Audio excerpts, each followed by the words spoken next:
Well, hello everyone and welcome along to the next round of the Super 1 British Esports Championship. Yes, we're back and we're better than ever here at Rowrah Lakeland Circuit, the next round of the championship. It is good to be back, I can tell you that for sure. And, well, we have got some brilliant racing lined up for you today. 12 laps in the cadet race, 15 in the junior and senior combined. And at a fantastic circuit like this, it's guaranteed to be great racing. Josh Anderson here, of course, alongside Jake Sanson. And Jake, great to be back.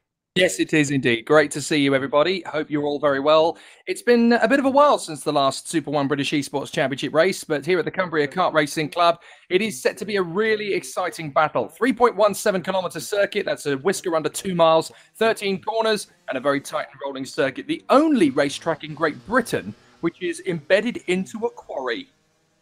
Yeah, and that's a unique feature for sure. It used to be one of only two, of course, because you used to have Longfield in the old days, where Graham Hill and all the British cronies used to race Formula 2 and Formula 3 in the old days. It's now a caravan park, actually.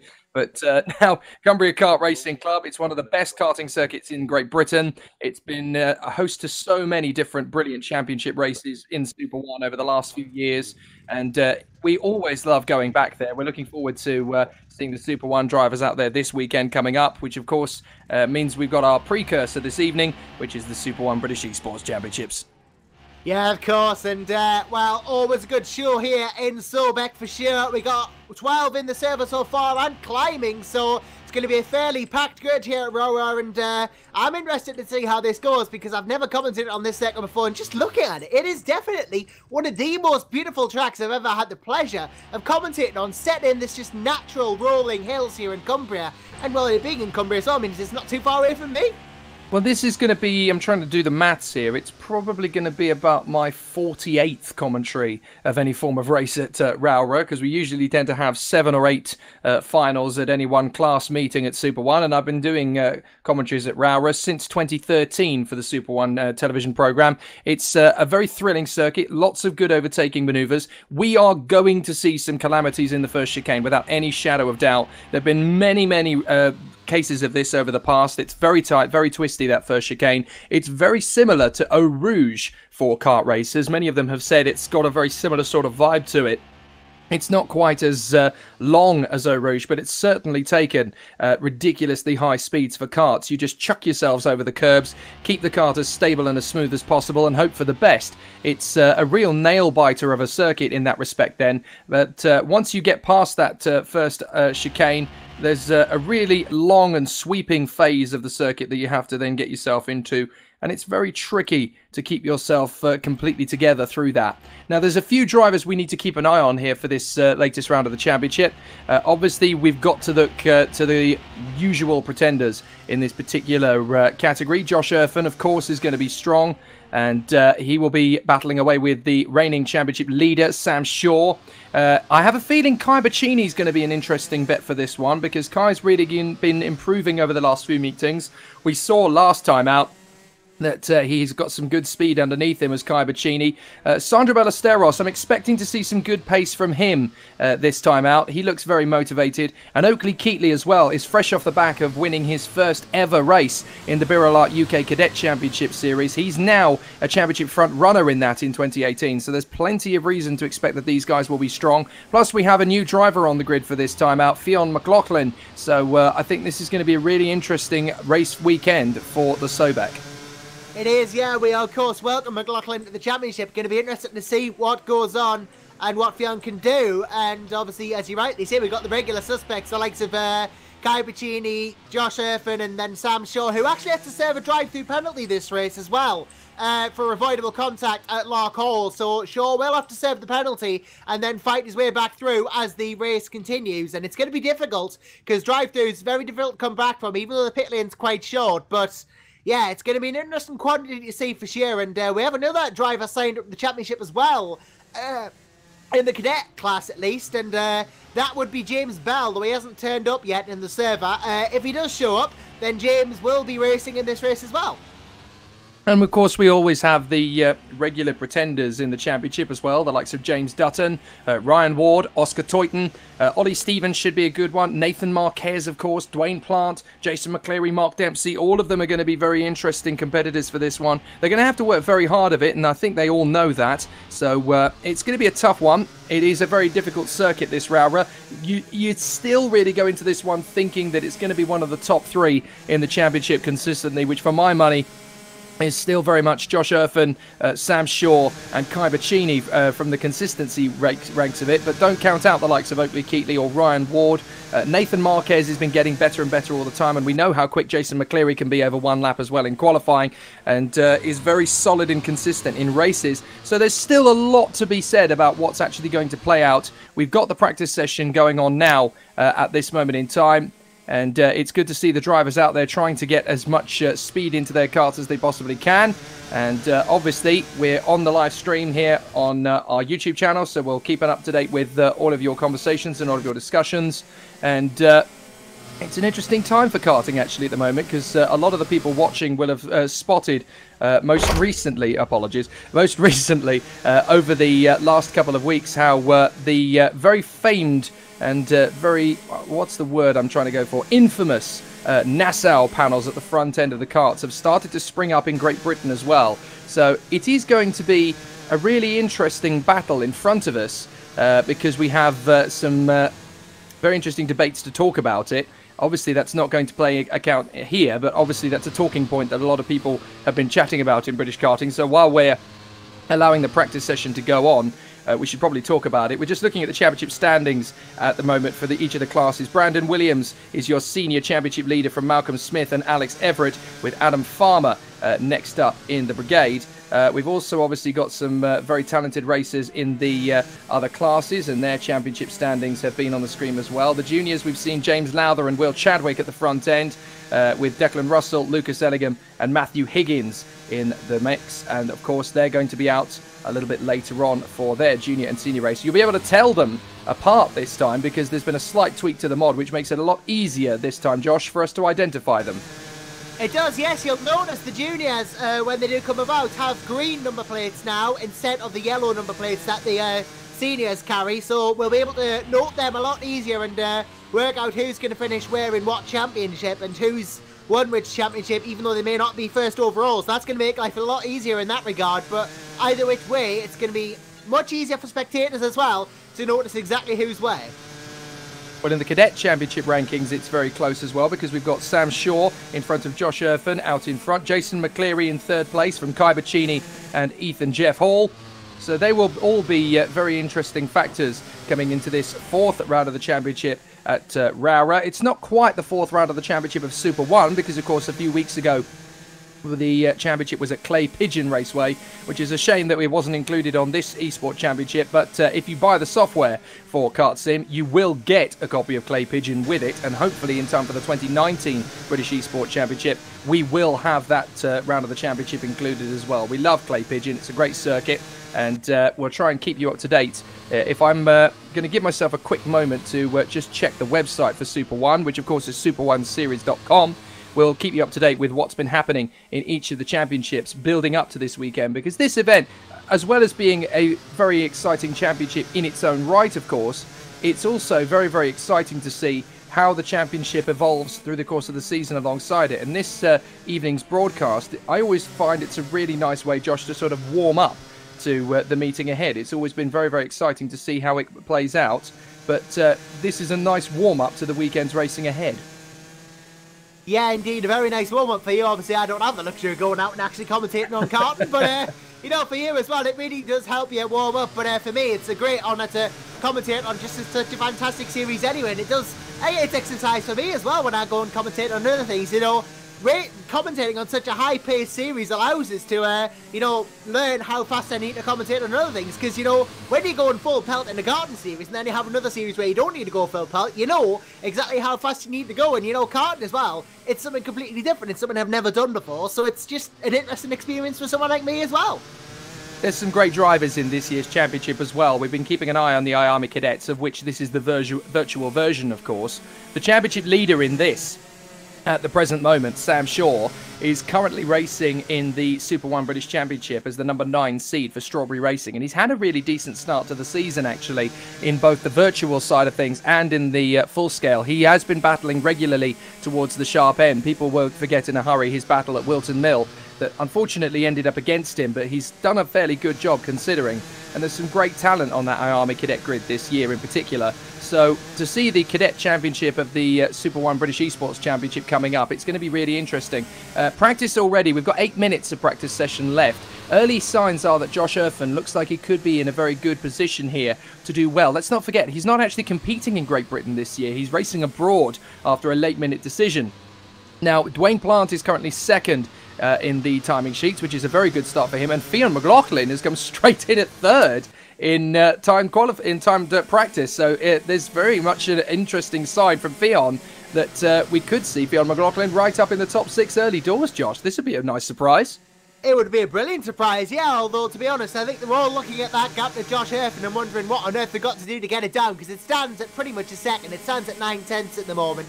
Josh Erfan to the rest of the field, and, well, if Sam Shaw doesn't start moving up the order, then I'm sure that, well, Sam Shaw has actually just left the race, actually, but if he comes back, if he doesn't start moving up the order, given he has that drive to serve, Erfan might go on to get a fairly comprehensive win here, although, you know, you never know, he could make a mistake, anything could still happen in this race, and the likes of McLaughlin could be there to capitalise on it, and I just see James Bell has joined the server as well, which is another one of our new drivers. Yes, indeed. Good to see James Bell has got involved. You've got to remember that all of the build-up to this effectively comes down to preparation. You only get as fast as you can out of this KartSim software the more time you spend in it. So the drivers that will spend as much time as they possibly can in the sim are obviously going to be the ones who will gain the most from it. But what this basically teaches the young driver is running under pressure. It's a different type of environment, this, because obviously all of the drivers at home, they have a copy of this on their simulators at home. So they're getting an awful lot of training and testing into it. So they have to be very, very meticulous about their race prep. Otherwise, they're just never going to have that same level of ability as some of the other drivers who are putting in hours and hours of session onto it. You learn by doing, basically, with this kind of racing, particularly at sim racing level. You and I can talk the hind legs of a donkey about this, Josh. I mean, in terms of sim racing, you are only as good as the time you commit to put into it. I mean, the more you do it, the better you get. So it's a difficult one because at cadet level, you're obviously being pulled in lots of different directions as a youngster, but you can see the drivers who are really starting to click with this. They're the ones who are spending the most time on the sim, and we can see Kai Bacchini straight up into second place in the practice on a 55.419, which is just a whisker over a second behind Josh Erfan. But then, of course, Josh has been getting involved in this sim pretty much since he grabbed a copy of it, and he's pretty much on it every day. He loves this sim. He loves racing abroad. He uses it as a training tool to race in his campaign in Europe. So there's plenty of opportunities to you can really understand why Josh Erfan is so strong at the early stages. But as we've seen already thus far this year, Sam Shaw has been more consistent in terms of points. So it's going to be a close battle for the Cadet SoBEC Championship. Quite so indeed, and you know, as you say, it's great use as a training tool, especially because of the brilliance of rFactor 2 simulation software and the KartSim mod in general as well. Pretty much the closest you can get to an actual kart this, and well, rFactor 2 simulation as well with the tyre model and all that. It really does bring in a new dimension to the whole thing. And well, if you want to have a go in these karts, there is actually a demo version available of the KartSim mod available for purchase, and you get 2 karts and a selection of tracks for that. And of course, if you were interested in actually getting the KartSim mod, I don't think entries are open for the rest of the season now. I think there was a registration period for the rest of the race of the season that's closed now. But if you were to get involved in next season as well, you could get the KartSim mod, which gives you access to the SoBEC season as well. So, you know, if you don't want to commit to the full season or don't want to commit to the season in general, there's still a demo version out there to test the waters with. That's very true. I mean, you can buy that from the Steam shop if you have Steam, obviously, and you know there are ways of getting hold of the software. All you have to do is head over to kart-sim.co.uk, and you can find out what package suits you. Some will use their own simulator hardware to plug into it. Others will buy the whole shebang from KartSim, and they are fantastic in terms of what they give. The last time I used it was back at Lark Hall. The guys brought up one of the hardware chassis, basically, that they bolt to the computer software, put it all together, So you have a virtual kart software, but you also have a physical kart to sit in while you play it to get that sensation of it. And I have to say, considering that I have a racing wheel and seat and pedals, you know, courtesy of the Briggs family, huge thank you for that, by the way. But, you know, when you have that karting chassis underneath you, you do a better job because you get that feel. You get that feeling of compactness in the kart like you would do in a real kart. So I find you do drive better. And I was only about 3 seconds off the pace of the senior racers. So I'm pretty comfortable with that, knowing that, you know, I'm not a professional racing driver in any way, shape or form. I am satisfied with that level of distance between myself and the top guys. So, you know, I have to say, I was rather embarrassedly a little too smug during that weekend at Lark Hall, Josh, because I got onto the sim on the Friday evening and thought, right, I got a good time. I was fastest of all and thought nobody's going to beat this. And then about 12 of them all came out in one go and beat me. I was completely wiped off the board. And yeah, some very professional racing drivers doing a fantastic job. So it's harder than it looks, this, but it really does test your ability.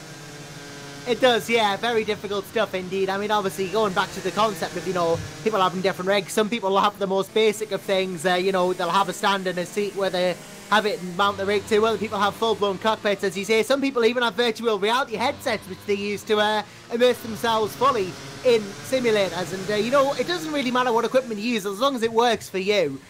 You know, go ahead and use it. But, you know, all these drivers will have their equipment set up just so that they're as comfortable as they can be for the 12-lap race ahead. Good to see we've got a few people watching along the stream already. Chloe Buckley is tuning in. Good to see a few more keeping an eye on things as well. If you happen to have any questions or comments that you want to send us, do please chat to us away in the YouTube stream. We'll answer any questions you may have and hopefully keep up to date with what's going on. For those who are interested in the fairly closely related downforce coverage of the weekends that we do at Super 1, we're not going to be at this weekend's meeting at Rowrah, unfortunately, because we are already committed to doing another karting championship that weekend. But we will be returning to the Downforce UK radio coverage live at the Shenington round of the championship, which, of course, there is a Super 1 British eSports Championship round just ahead of that, which will be next month. So those who are interested, you'll get your live radio coverage back next month. But there is still great TV coverage being provided, as always, by TDI Media, which will be uploaded a few days after the actual film footage. Great to see that the Super 1 British Championship not only has the fantastic TV coverage it's always had, but now its own eSports Championship. It kind of proves that, you know, we're at the stage where this championship, it's always been considered, Josh, as one of the top karting championships on the planet, because we always know that national karting is always very, very incredible, and it's always been very close, but a lot of people abroad consider this, the British Championships, to be the top national championship on the planet, which means, you know, by powers of deduction, it has to be one of the top karting championships in the world.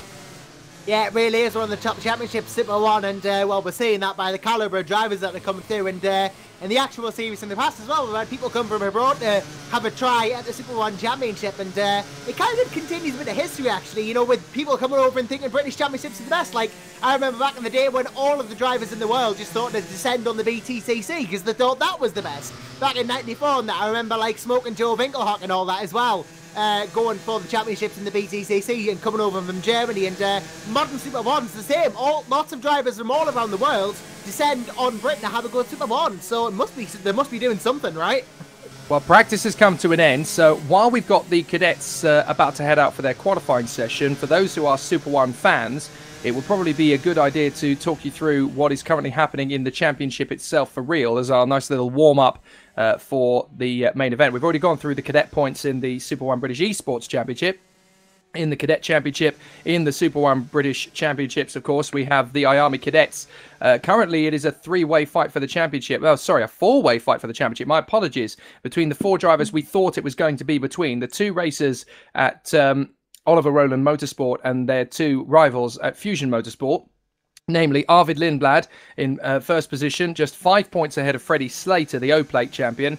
Maxwell Dodds is only 6 points behind that, and only 8 points behind that is Will McIntyre. So it is very, very close indeed. Inside the top 10, we also have the likes of Aidan Neat, Brandon Carr, who has done this a couple of times, Maximus Hall, Luke Watts, Sam Shaw, who of course is also competing here tonight in the cadets, and then Leo Robinson in that top 10 as well. Very competitive stuff from the cadets in the serious business of the Super 1 Cadet Championships.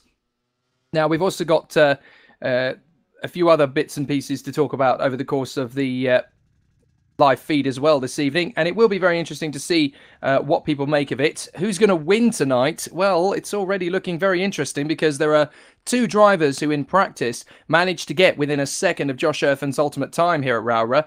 One of them was Kai Bacchini, who we expected to be within a second, but one of them was Fionn McLaughlin, who did 7/10 of a second off the pace of Josh Erfen. This is very interesting.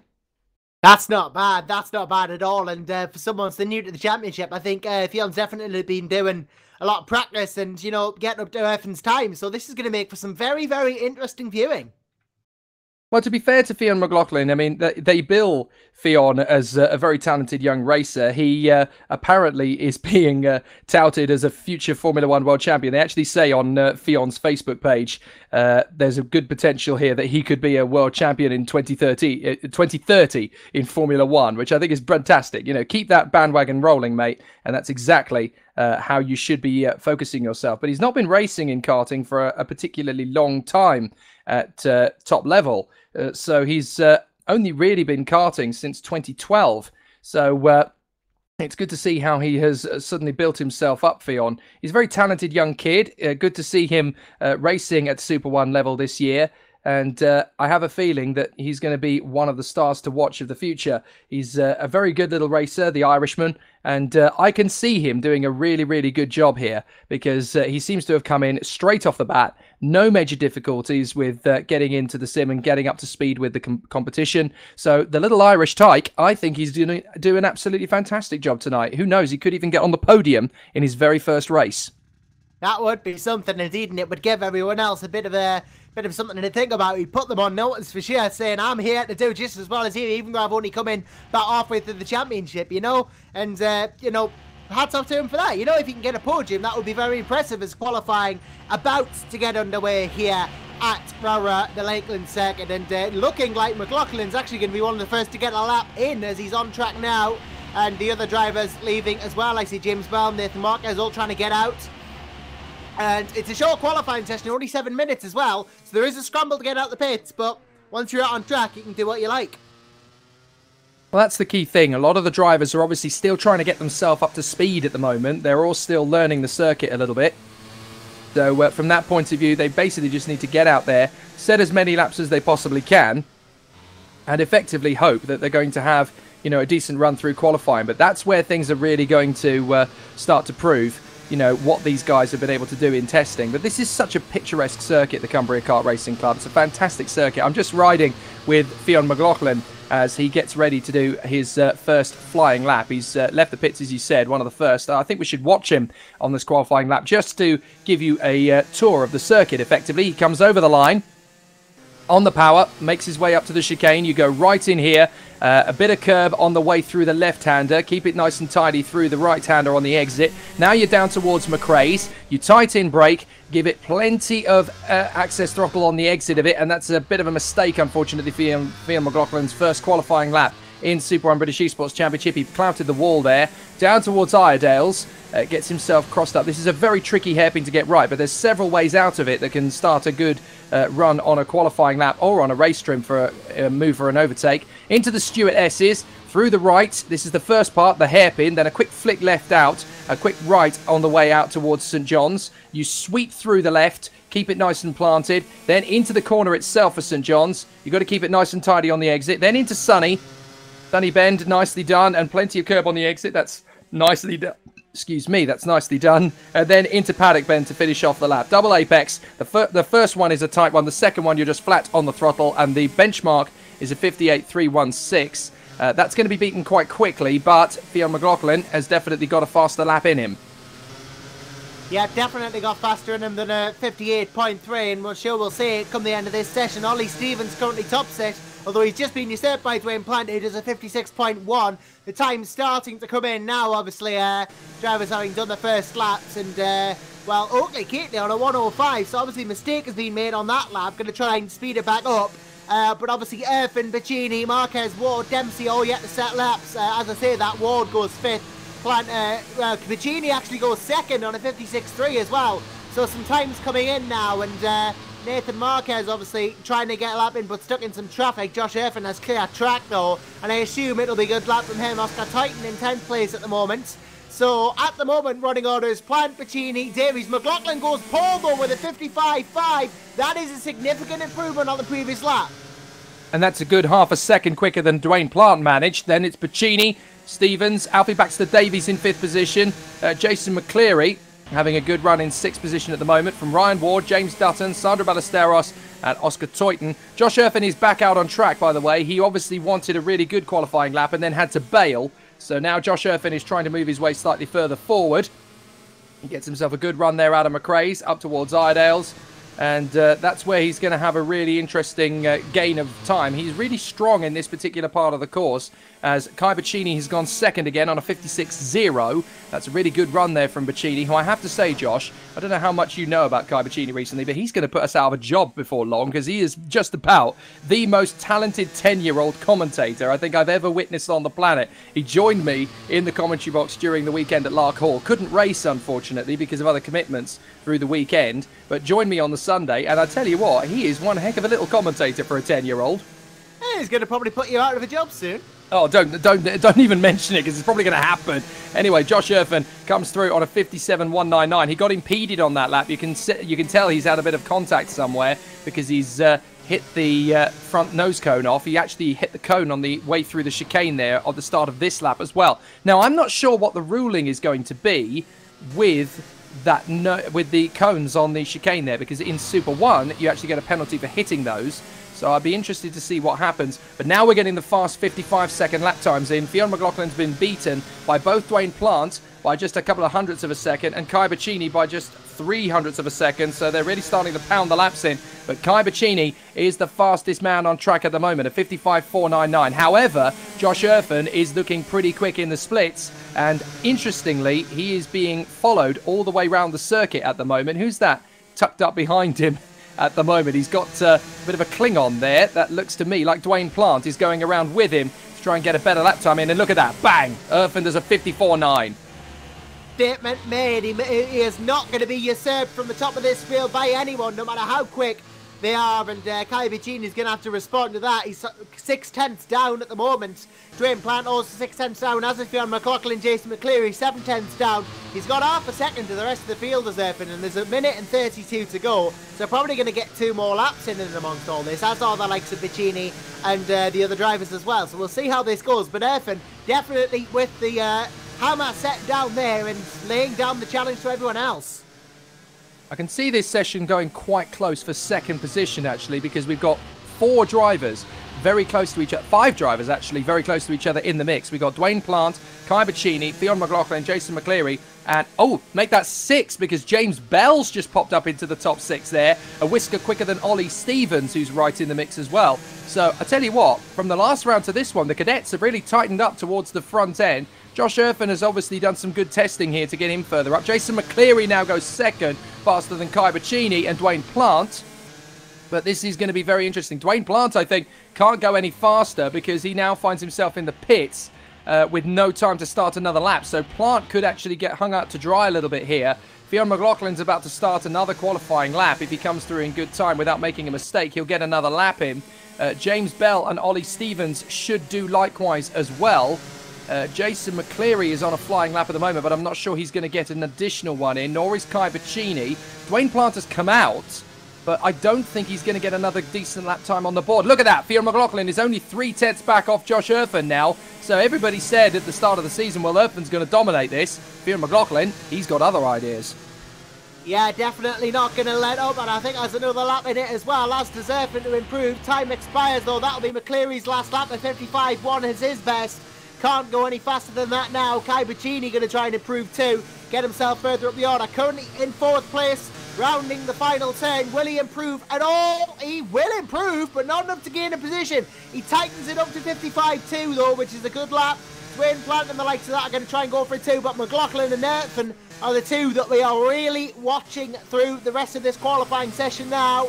And it looks to me like Josh Irvin approaching the end of the lap. Fionn McLaughlin's come in though, no improvement there. So looking like it's going to be Erfin's pole as he comes around this left-hander near the end of the lap here. It's just a case of can he improve, really. Well, what can James Bell and Ollie Stevens do? Because they're on flying laps as well. Their last ones. Ollie Stevens does not improve on his lap. Good progress from Oakley Keatley and Sandro Ballesteros. They've actually chipped a few tenths of a second out of their last lap as well. No improvement from James Bell. So Josh Erfin does not need to go faster, and he doesn't. He did a 54.757 as his best of the session.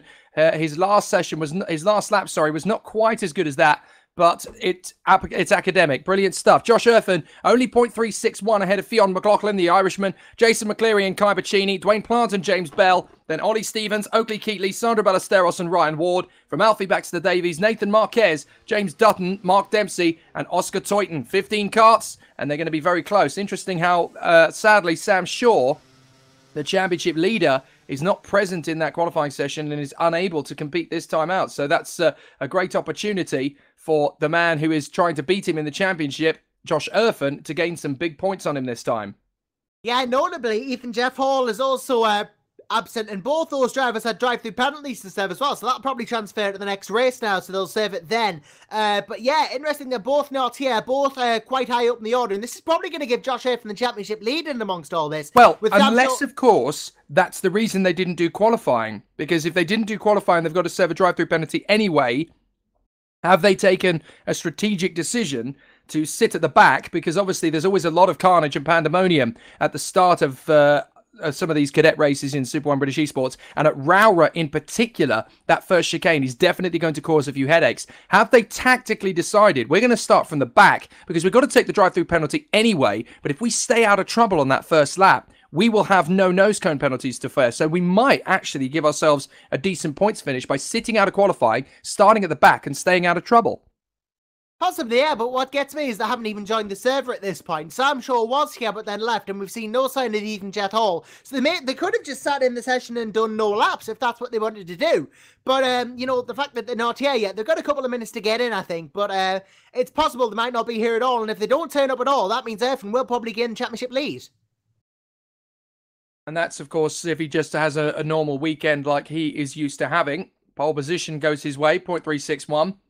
Fionn McLaughlin, though, for a debutant, second position, very impressive work. But let's not forget James Bell as well, also a debutant in the top 6. So for all those who are sitting there thinking, well, if you join halfway through the season, there's no point, Fionn McLaughlin and James Bell will tell you otherwise. They are within a second of pole position, the pair of them, collectively, after we've already had 3 rounds of the championship. This is round 4. And if you're good enough, you are good enough to be at the front end, no problem. So good to see that the gap between first and second is a lot smaller than it has been in previous rounds as well. 3.8 seconds is the deficit from Josh Erfin at the front to Oscar Toyton at the back. So that's a lot tighter than it used to be.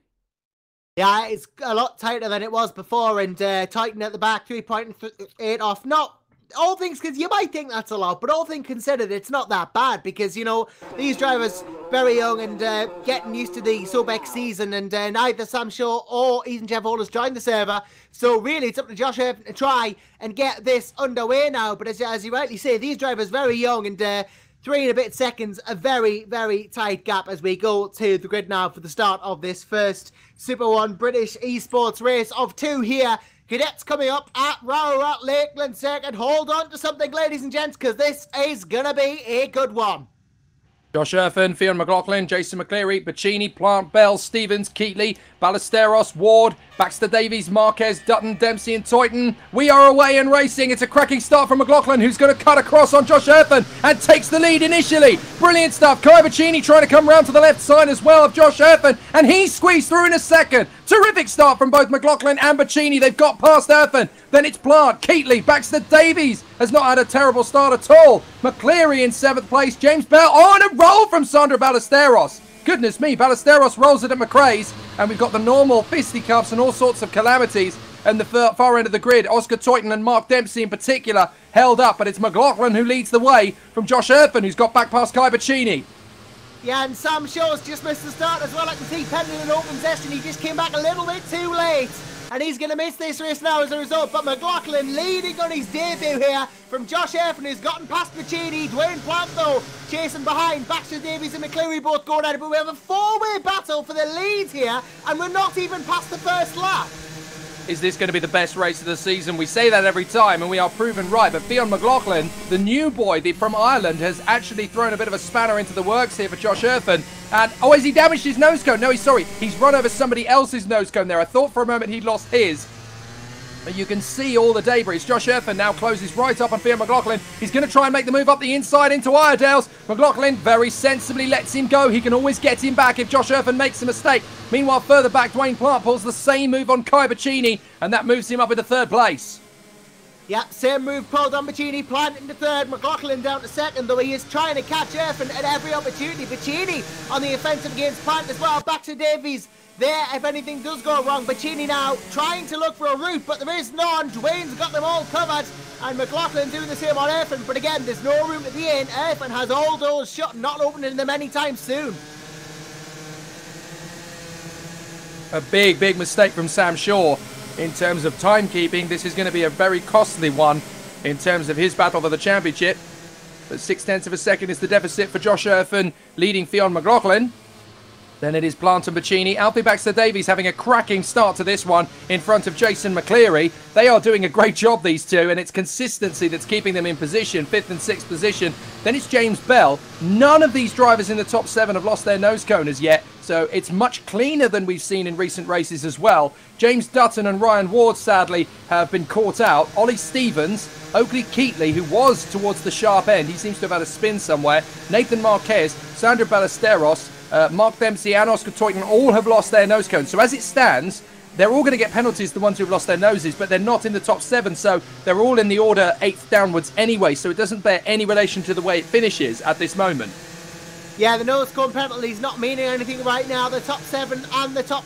everyone's going to finish where they finish at this point, because there's no one ahead of anyone who has no nose cone, so it's like... It's going to be interesting to see how this pans out for them, because they can just race each other now, and that's what Bacchini and Plant are doing in this battle for third. Baxter-Davies trying to fend off McCleary and Bell as well in the 5, 6, 7 train. So Baxter-Davies has got a bit of a work on here. Effectively, it means that the race is going to be pure through the entirety of it, which is really good, because we've got Erfan in front of McLaughlin to the tune of 1.5 seconds now. It's all about whether these guys at the front keep it clean throughout and not make a mistake. In fact, having said that, James Bell appears to have lost his nose cone somewhere. Now, I'm not sure where he did that. I'm going to try and see if there's a particular part of the circuit where he might have lost it. I think he went for a move. Yeah, he did. Yes, he did. He went for a move on Jason McCleary, lost it under braking, and went into the back of him at Iredale's. Now, that's a real shame, because James Bell, this is his first race meeting, and he's doing a fantastic job up in 7th place on pure pace. So, a real shame there that he ended up catching himself out under brakes. But I suppose, in experience, we will let him have a free pass for that one. Well, anyone can outbrake themselves. It's easy enough done, considering how the pressure can get on you in the race. And I've done it many times. I've missed my braking point before and plowed it at the back of someone. It's not a pleasant experience, but it happens to the best of even. And everyone can make that mistake. And that means the top 6 are the only ones with their nose cones. Again, it doesn't change anything, as McCleary throws it down the inside of Baxter-Davies there. That is a fantastic move to put himself up into 5th place. And that was there was a big speed differential there. Baxter-Davies couldn't really defend it against that, to be honest. And, well, it was great for McCleary that he got that done as quickly as he possibly can, because he gives him some free track in front to catch the likes of Bacchini and Plant, who are still going after it for third.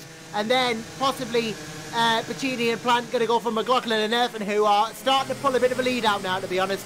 But the real battle at the moment between Bell and Baxter-Davies. But remember, Bell has no front nose gun, so he's got to pull 10 seconds out.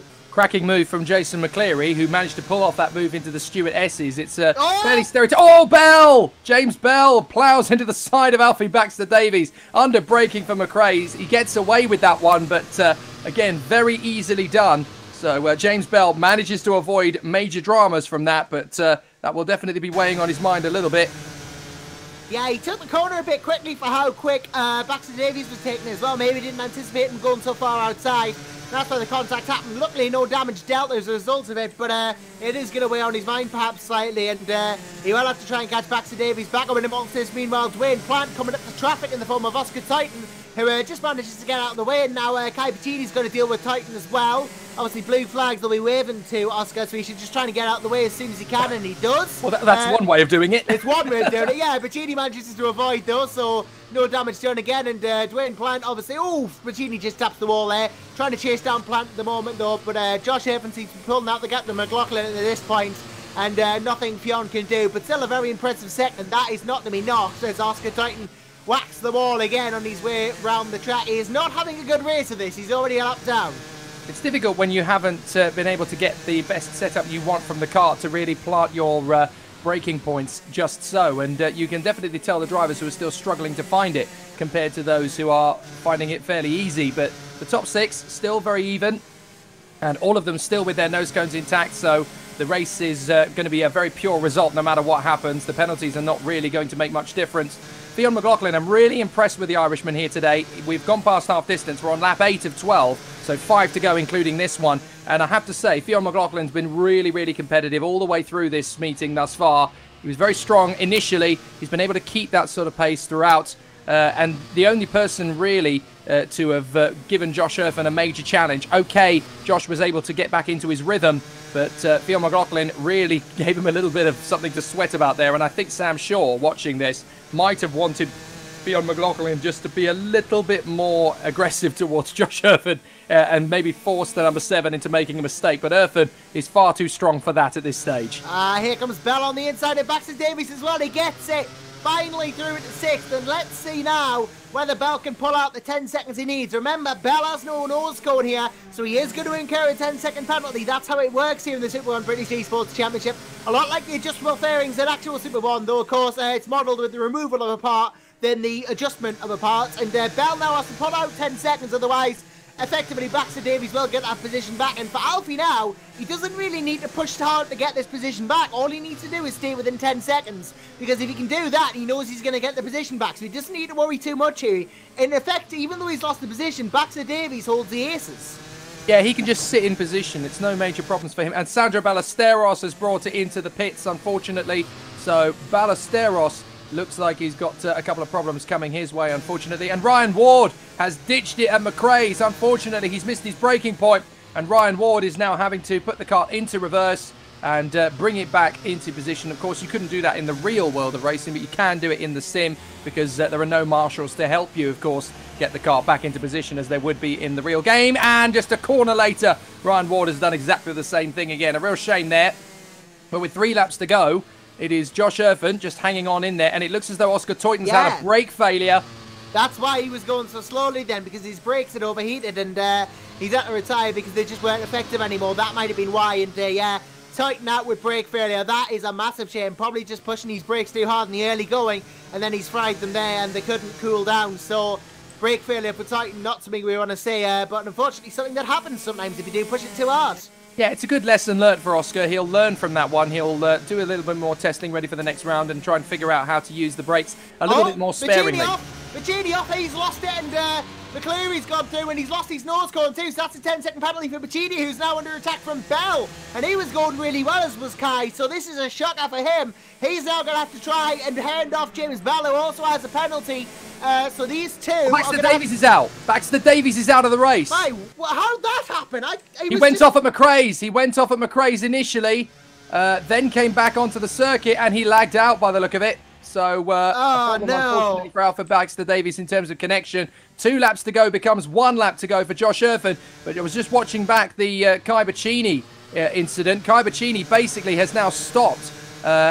Whereas he's had brake problems as well. That's why he went off at Iredale's. That's how he lost his front nose cone section. Kai Bacchini was just doing his own thing. It got into Iredale's and then just overshot.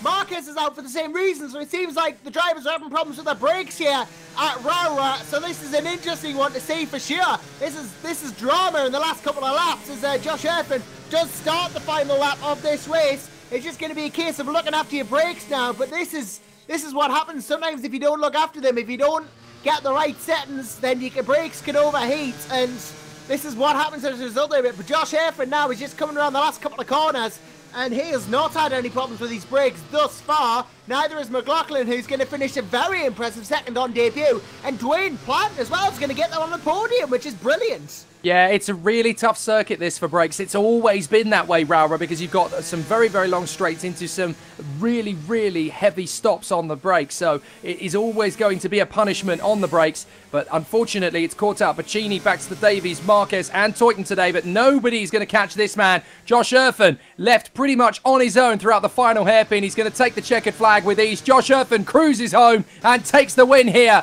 at Rowrah. Fantastic job for Josh Erfan. Fionn McLaughlin, though, without a shadow of a doubt, the star of the day, in second position on his debut from Dwayne Plant, who gets, I believe, his first podium finish of the season in third place.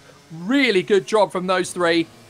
Erfan, McLaughlin and Plant on the dais, with Jason McCleary coming home in a very strong fourth place. James Bell will come home in fifth position, and he will keep that as a result of the other drivers losing their nose cones. Oakley Keatley will come home in sixth place, and again, he will keep that.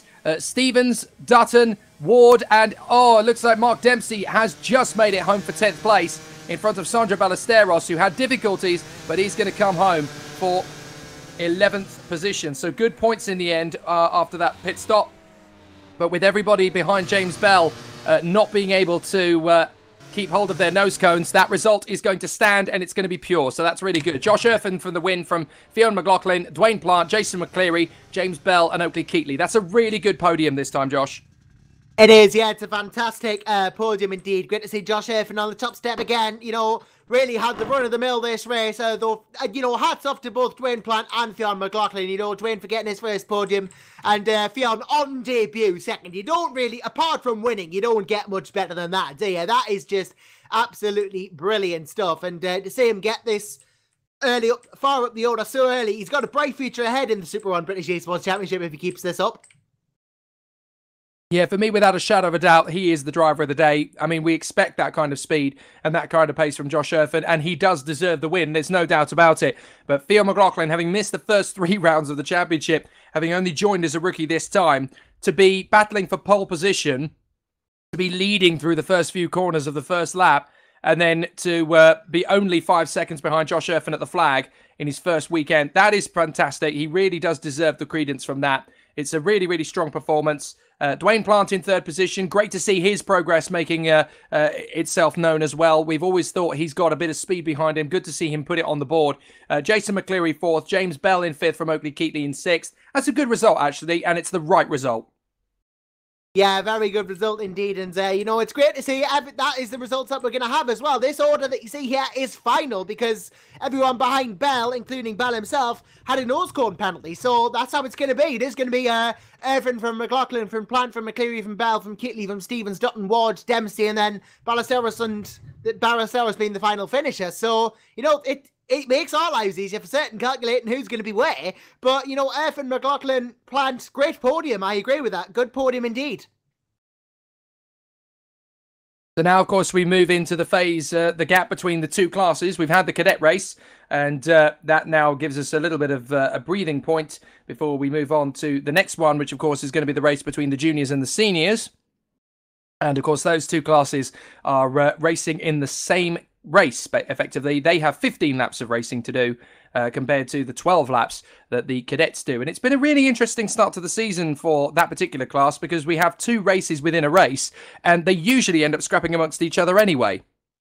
Yeah, it's almost like one big class, except it's 2, but they're in equal machinery. So it's going to be interesting to see how they go around here at Rowrah as well. We've seen some great battles between the classes as well. And of course, with the introduction to the green plates for the juniors, we'll be able to distinguish the classes easier as well.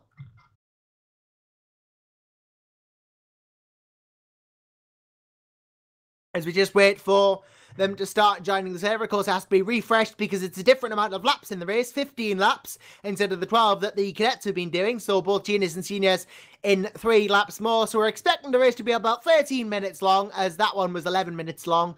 And so these are short races, and that makes the qualifying and the start very important, as we know. But then even then, the consistency in the race is important too, because you've got to be able to keep it together for those 15 laps.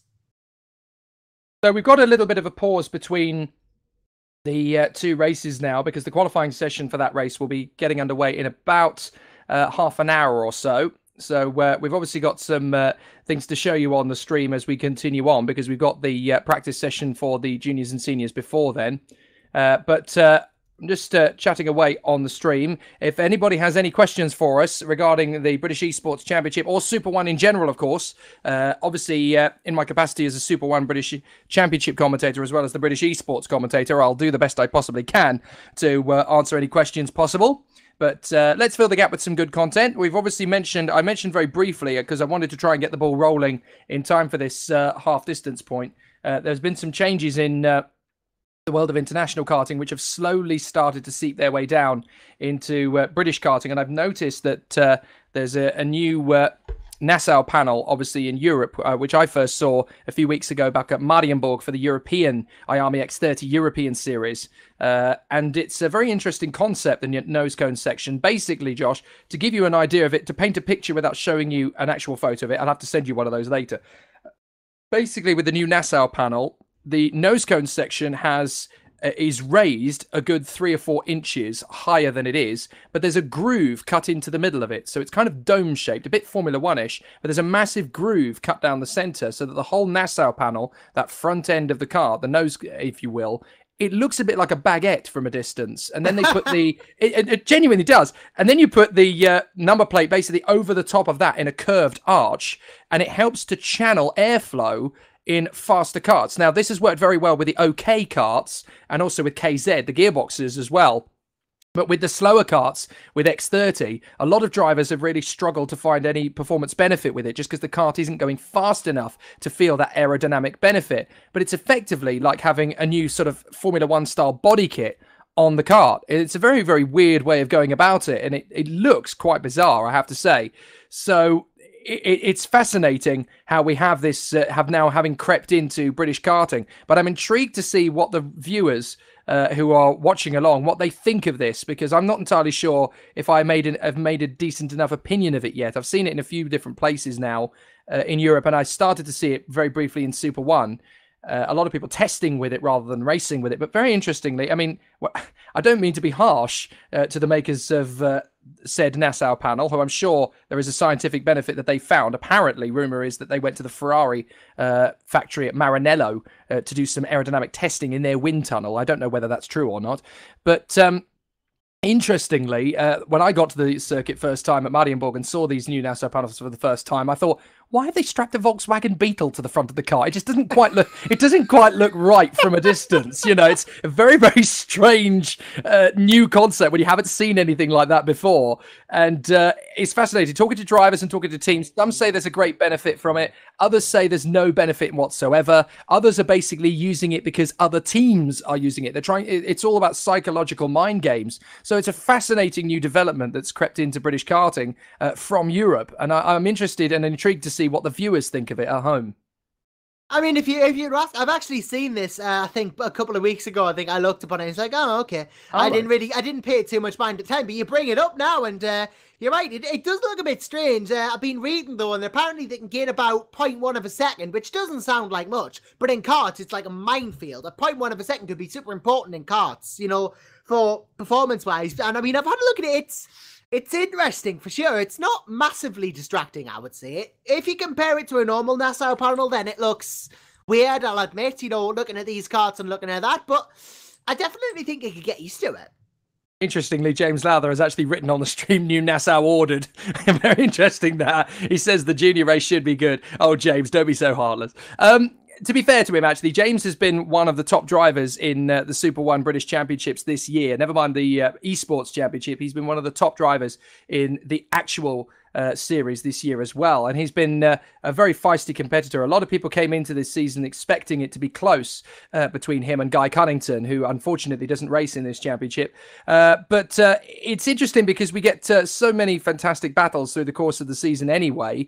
And I have to say, it's been really, really exciting to watch this rivalry, which is a bit Prost versus Senna, I have to confess, in the championship. For those who've been watching it will know just how tough it has actually been. And I have to say, I love it. This is easily my favourite battle in the 2018 championship. The racing has been fantastic. The battles have been hard but fair everywhere we've gone thus far. I can see this rivalry bubbling over a little bit. I hope it isn't too much, but I can sort of see where it could happen. So It's a fascinating battle that we're seeing at the moment in Junior X30. This little battle going on, in Junior Rotex, I should say, that's been going on. There's all sorts of great battles throughout the championships already. And I'm expecting this to just continue to be incredibly close and fantastic battling, because we've seen already some pretty exciting races between these guys as they battle for supremacy. But I have a feeling that it's just going to get better as the season progresses. We've already seen some pretty astonishing stuff from them in the early phase of the championship, and I just think it's going to get better and better from there. We've already got plenty of things to talk about in the early stages of the season, and James Lowther has been one of those drivers to give us plenty of entertainment throughout.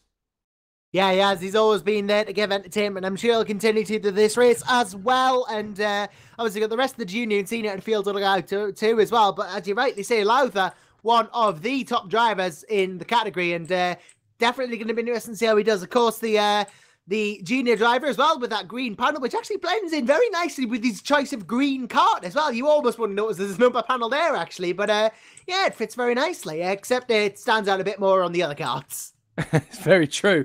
It is an interesting battle between James and Guy at the moment. Just to give you an idea, after 3 weekends in the 5-weekend Junior Rotax Championship for the British Super 1 Championships, there are 2 rounds to go. We're going to have to wait a few weeks until James and Guy get out there again. But the gap between them at this halfway stage in their championship fight is just 7 points. That's how close it is between them after 3 weekends. They're obviously going to be chased down by the likes of Finley Bunce and Kai Hunter. Oakley Pryor, Cameron Thompson in that top 6 in the Junior Rotex points as well. From Sam Harrison, Klaus Koika, Ben Burgess and Matthew Collings, another man who we know from this particular championship who's competed a couple of times. But a really interesting mix of drivers who are competing in the eSports compared to those who are racing in the serious championship, in the real championship as well, I should say. And the good competition that we've seen in the early stages has been very, very strong from Junior Rotax. Going into Senior Rotax as well, we'll see a couple of the drivers from that grid in this one as well. And already some very talented racers have been putting their points names on the board. In the Senior Rotax, for those who are keeping an eye, we're just filling some time at the moment, folks, because obviously we've got 9 minutes left of the practice session, of course, for the Senior Rotax grid. Reese Hunter is currently leading that Senior Rotax grid in the Super 1 British Championships from Charlie Turner, just 6 points between them after 3 weekends. Joe Turney, Bradley Barrett, James Johnson and Miles Apps are all still very much in touch. Tommy Foster, not the greatest start to his season, but he's still very much a factor. James Lingard, Sam White and Kian Tasang, all in the top 10 as well, with Michael Cheek and Luke Wood are not far back either. So it's still fairly open after 3 weekends of that championship. The drivers are just starting to get some lap times in now for practice at the moment. Not all of them are going to choose to do that for this one. All of them, 6 of them are currently in the server at the moment. Malcolm Smith, James Lowther, Bradley Shepherd, Declan Russell, Will Chadwick and Alex Everett for the benefit of argument. There are a few other championships I want to talk about actually at Super 1 level before we move on. This is all, again, to fill time and obviously to keep the bubble rolling for Super 1 moving into their next rounds of the championship. Excuse me. We've also got the Honda Cadet Championship that's doing a fantastic run this season with a few battlers for that one. Alfie Rigby is consistently the leading driver in that championship. He is just a single point ahead of the New Zealander Sebastian Bloch.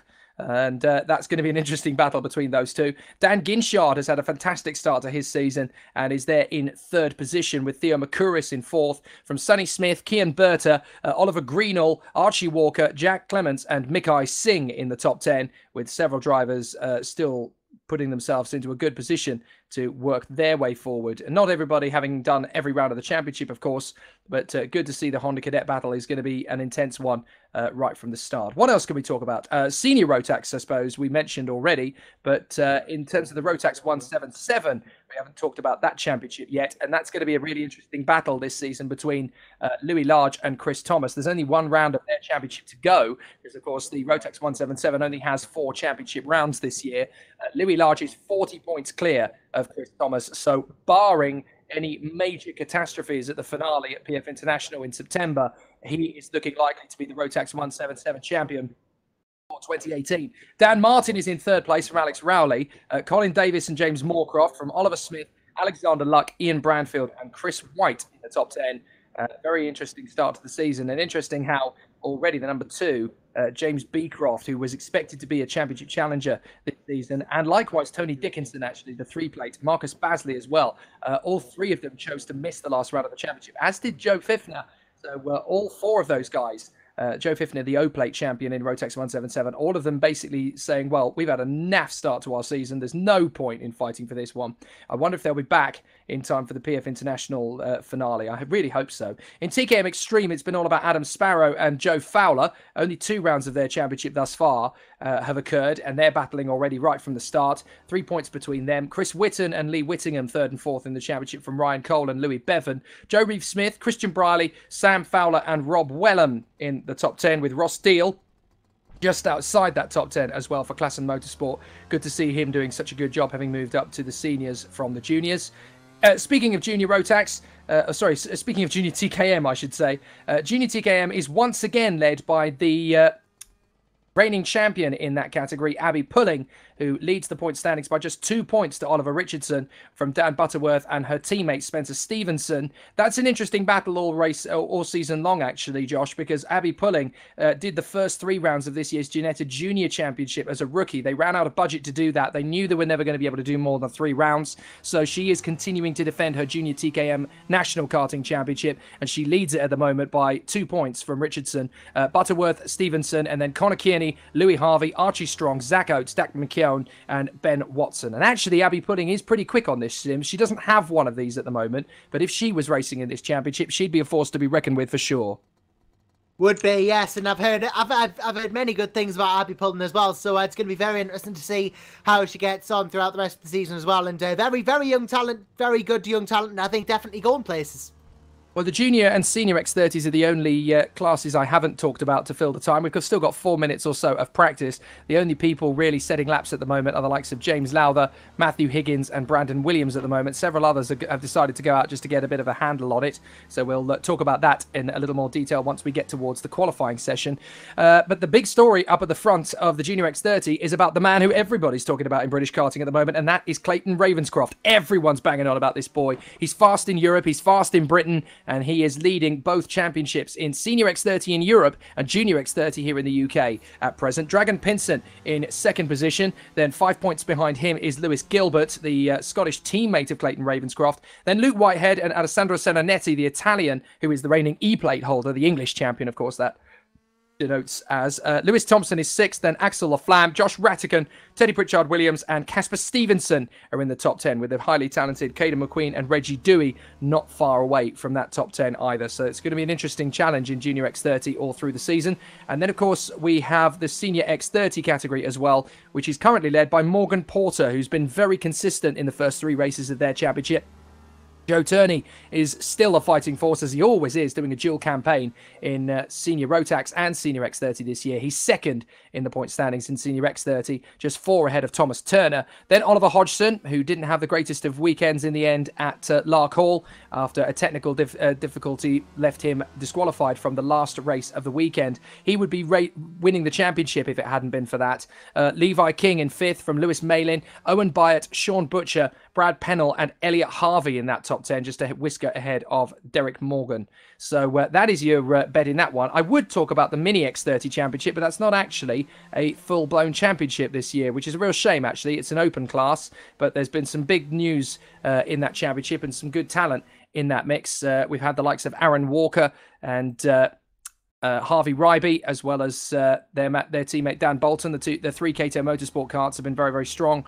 But it's Josh Rowledge who's been one of the top drivers throughout the course of the season, because Josh Rowledge of the Strawberry Racing team has been very, very strong from the word go. Jessica Edgar, a race winner for Fusion Motorsport as well.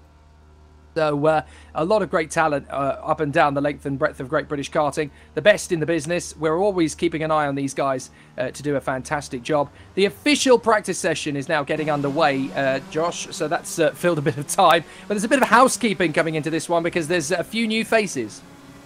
Yeah, there is a few new faces to see around. And, well, obviously those are important things to talk about too. So we'll talk about the new drivers. Of course, we have 3 of them for this round. We have Bradley Shepherd and Josh Thompson both joining this time around. And, well, on the server now, actually, is another one, Ollie Ellis-Richardson, who actually won the Hot Lap competition we were running a couple of weeks ago to win an entry into the Super 1 British eSports Championship, and Ollie won that, so now he's finding himself in the battle with the big guns. So welcome to the series, Ollie.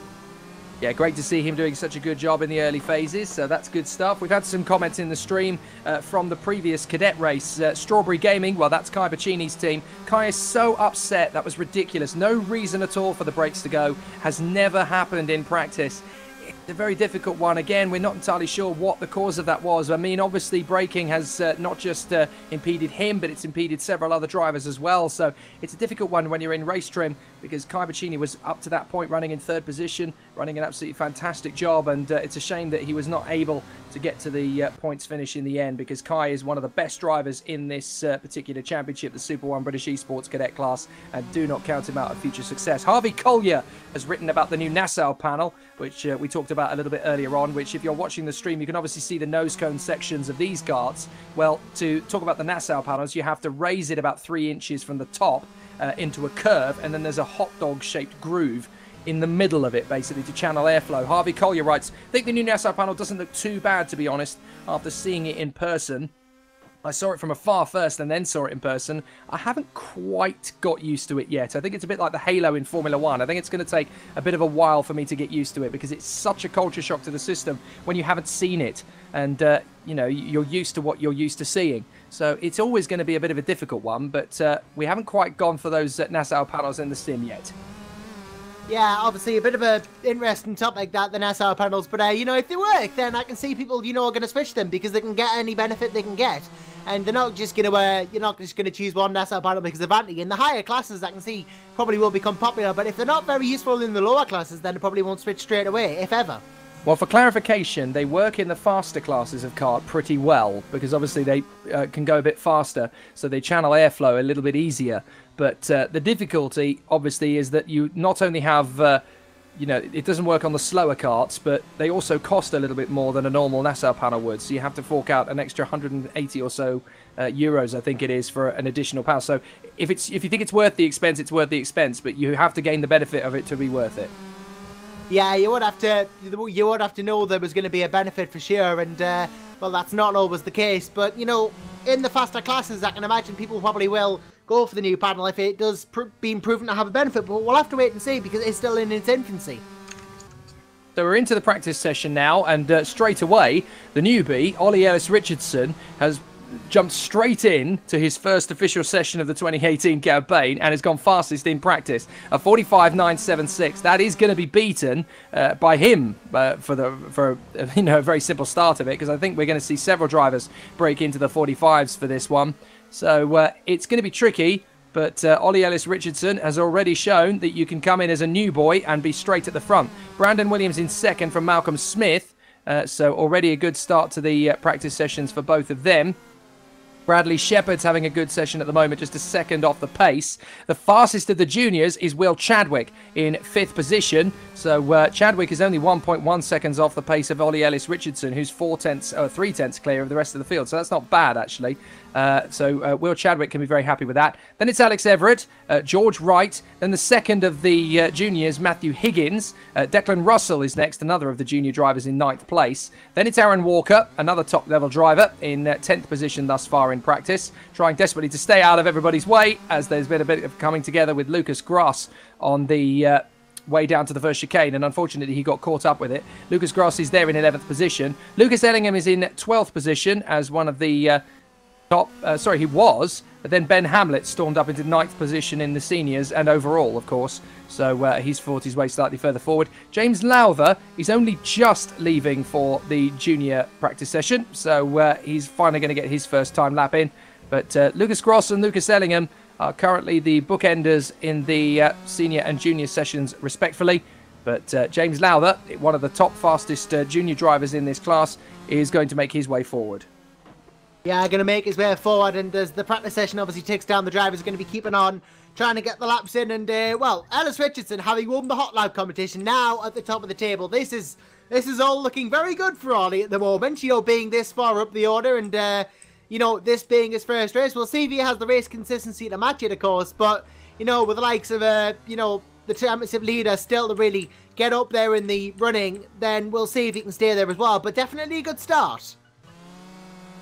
So as things settle into a groove, what's going to be interesting now is how much work these guys have done pre-race to get himself into a decent position, because it's always going to be a very difficult one for the drivers to settle into a good mode. They need to make sure that they've obviously got things together, but it is a tricky one. This is a tough circuit to get a good rhythm for, even in the real world of racing, and drivers have been known to struggle here in the past.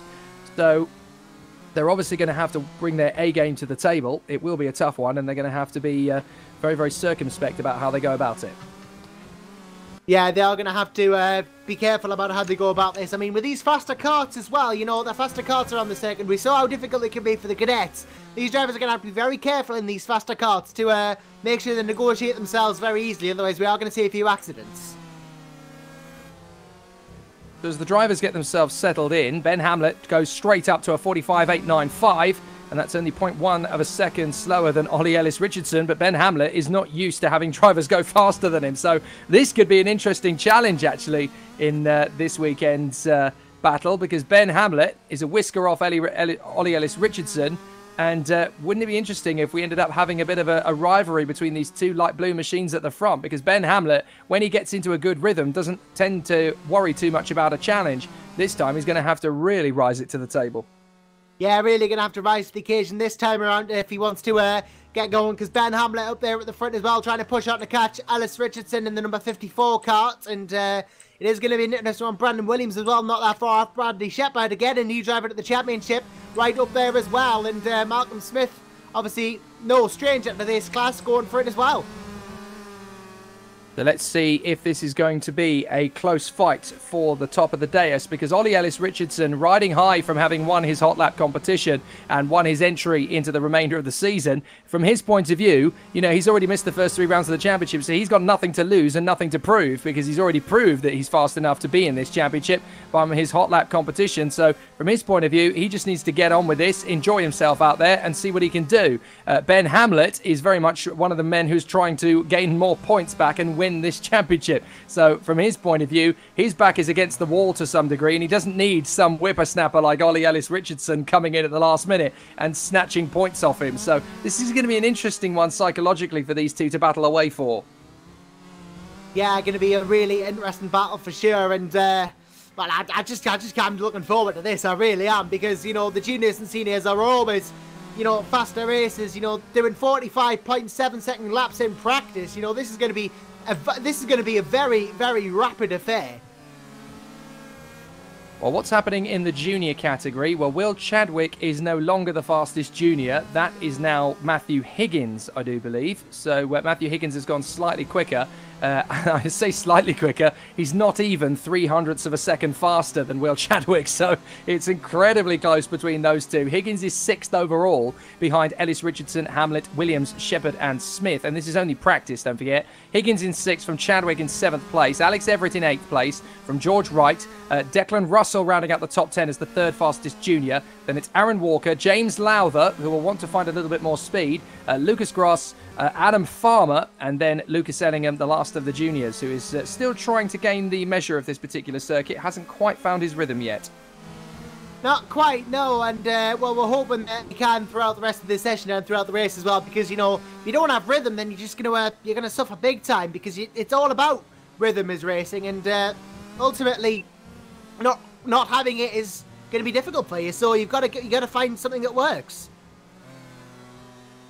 So with just under 5.5 minutes left of the session, I should say, it is going to be a really interesting battle in this particular occasion, because we've obviously had the first race in the cadets, and we saw initially a very interesting battle from the newbies. I kind of like the fact that we brought in this new talent halfway through, because it's really shaken up the order, and what it's actually done is it's given those drivers who are a little bit rusty, or certainly needed a little bit more persuasion to move further up, a little bit more incentive to do so. It's ridiculously close at the moment between Ollie Ellis-Richardson and Ben Hamlet. They're around the circuit about the same time as each other, and the gap between them now in practice is 0.048, so it's not even half a tenth of a second between these two. This is going to be such a great fight. But the few drivers that are coming in for the first time, they're kind of shaking up the established order a little bit, because this is basically about the other drivers saving face. They do not want to lose out. So we've had a very interesting shunt in practice there, as Malcolm Smith has dodged quite a bit of carnage at the chicane, where I'm rather hoping that's only going to happen in practice. It isn't going to happen in the real thing. But these guys have basically been racing in this category from the start, and they do not want to lose out in terms of, their own development. They're all still getting used to this software. They're all still trying to go faster and faster with it. Interestingly, it's worth picking this up on the stream if we can, but Ollie Ellis-Richardson and Ben Hamlet have actually set good laps. They're not going to be beaten by anybody else. They are practicing. Look at this. They are drilling for the race itself. They're actually practicing going to battle with each other. So this is a warm-up in more ways than one. This isn't just a practice to get the fastest lap time in. This is a demo run. Oh dear, and Ben Hamlet's found a bit of curb he's never going to use ever again. But it's interesting because these two are kind of practicing how they're going to race in the race itself. Yeah, this is brilliant. The fact that they're actually practicing battling before we even start is just... This is a lead up to possibly the brilliant race, and the actual race itself. It's just... I can't wait for this now. And we've still got a few minutes left of practice, but it's when qualifying really starts. That's when it's really going to start getting interesting. And another thing to keep in mind is how quick Matthew Higgins is starting to go now. He's really starting to find his time. I'm trying to remember if we have had a junior racer win the whole race. I'm not sure if it's happened yet, because we've had seniors win for definite, but I'm not sure if a junior driver, we might want to check on this one actually, has a junior actually won a final outright, Josh? I'm not sure it's happened yet, but Matthew Higgins is only half a second off the pace of Ellis Richardson and Hamlet, so it's not out the realms of possibility. Yeah, we'll have to see if there has actually been a winner outright, but it's going to be interesting to see if we can get a junior winner outright in the overall race. I think it might have happened, I'm not sure, but the closest to doing that, obviously, Matthew Higgins at the moment, only half a second off, so it could happen. Someone's bound to tell us in a minute, aren't they? Someone's bound to be watching the stream. Come on, surely you remember. So much has happened in SoBEC in the first few meetings of the year. This is only round 4, of course, and already the action has been pretty fever pitch. We've seen some great battles, and when you consider that the top 5 in this senior and junior grid combined is only half a second, and then you've got a second covering the top 9. Considering this is sim racing as well, which these guys are still getting used to as a concept. Let's not forget that. They are still getting better at this discipline of sim racing because they're used to the real thing of karting. This is not bad going. Alex Everett looks like he's just got himself into 3rd position, 0.35 off the pace. So only those two, actually. I thought there'd be more drivers cracking into the 45s in practice, but it looks to me as though actually there's not too many people who are able to get into that 45. So this could be a mano-a-mano fight with Ollie Ellis-Richardson and Ben Hamlet as the protagonists. It could be, yeah. It could be a brilliant little duel between them. And as you're rightly saying, no one really trying to get, no one's really able to get within about a 10th at the moment. So it might just be these two going down at the front. But if you look how close the rest of the field is, we're going to have some brilliant battles up and down there. I mean, looking at it, I mean, you see, you got Alex Everett in 3rd, then you go down past Williams, Shepard, Higgins, Smith, Wright, Chadwick, Lowther. You've got, even before you get to Chadwick, you've got about 7 tenths separating 7 cars. This is close stuff. It is quite tight, isn't it? Looking at the battle between the top 8. Well, no, the top 9 now, because we've now just had Malcolm Smith break up into that mix as well. There's 0.048 between Ellis Richardson and Hamlet that we know. Everett is only 2 tenths back now. Brandon Williams is 3 tenths. Shepard's 4. Higgins is 5, as is Malcolm Smith. There's barely anything between those two.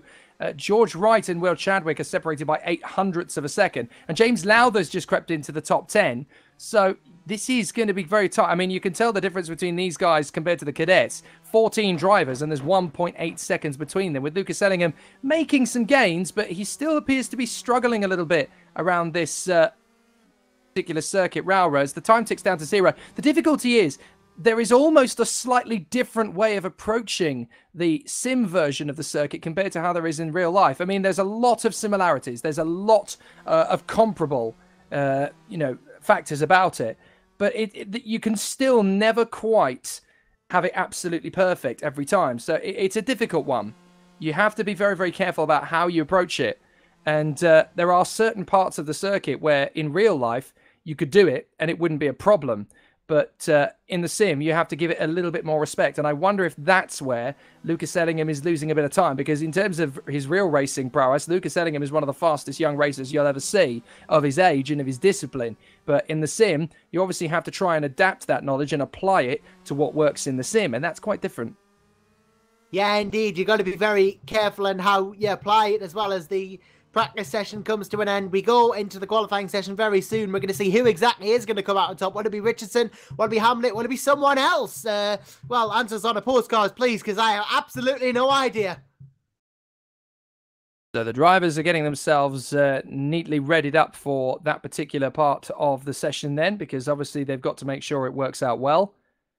And I have a feeling this is going to get quite interesting, because we've got several people now who have laid a bit of a claim to the top end of the field. And obviously Ollie Ellis-Richardson is going to try and be audacious and put himself above Ben Hamlet in his first ever meeting in the championship. This is such an interesting story now, because I don't really know how this is going to be reacted to.